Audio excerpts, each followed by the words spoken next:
बहुत समय पहले की बात है। एक राज्य में एक महान राजा रहता था। उसके 3 सुंदर और गुणी बेटियां थीं।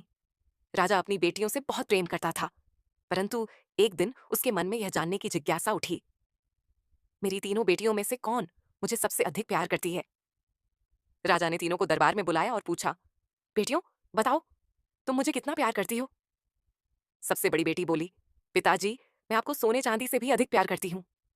मंजली ने कहा, मैं आपको हीरे जवाहरात से भी बढ़कर चाहती हूँ। फिर सबसे छोटी बेटी ने मुस्कुराकर कहा, पिताजी, मैं आपसे उतना ही प्यार करती हूँ जितना मुझे नमक प्रिय है। राजा ये सुनकर भड़क उठा।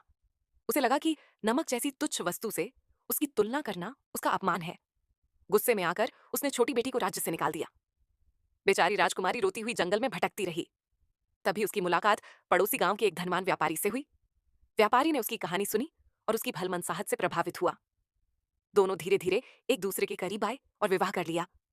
राजकुमारी अब व्यापारी के भव्य महल में सुखपूर्वक रहने लगी। एक दिन संयोग से राजा शिकार पर निकला और रास्ता भटककर उसी व्यापारी के घर पहुंच गया।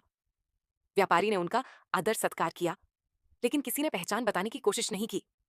उस रात राजकुमारी ने स्वयं अपने पिता के लिए अनेक स्वादिष्ट व्यंजन पकाए। थाली में तरह तरह के पकवान सजाए गए, लेकिन किसी में भी नमक नहीं डाला गया। जैसे ही राजा ने पहला कौर मुंह में रखा, वह तमतमा उठा, ये कैसा बेस्वाद भोजन है, तुरंत रसोइये को बुलाओ। जब रसोइया सामने आया तो राजा अवाक रह गया। सामने उसकी वही सबसे छोटी बेटी खड़ी थी। राजकुमारी ने शांत स्वर में कहा, पिताजी, ये भोजन कितना फीका है ना, क्योंकि इसमें नमक नहीं है। उसी तरह मेरे प्यार की गहराई भी आप नहीं समझ पाए थे। मैंने जो कहा था वह सच्चा था। आप मेरे लिए नमक की तरह अनमोल हैं। बिना नमक जीवन का कोई स्वाद नहीं, और बिना आपके मेरा भी जीवन अधूरा है।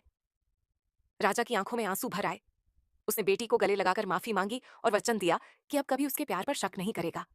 उस दिन से राजा ने सीखा, सच्चा प्रेम चमक दमक में नहीं, बल्कि जीवन के नमक जैसा होता है।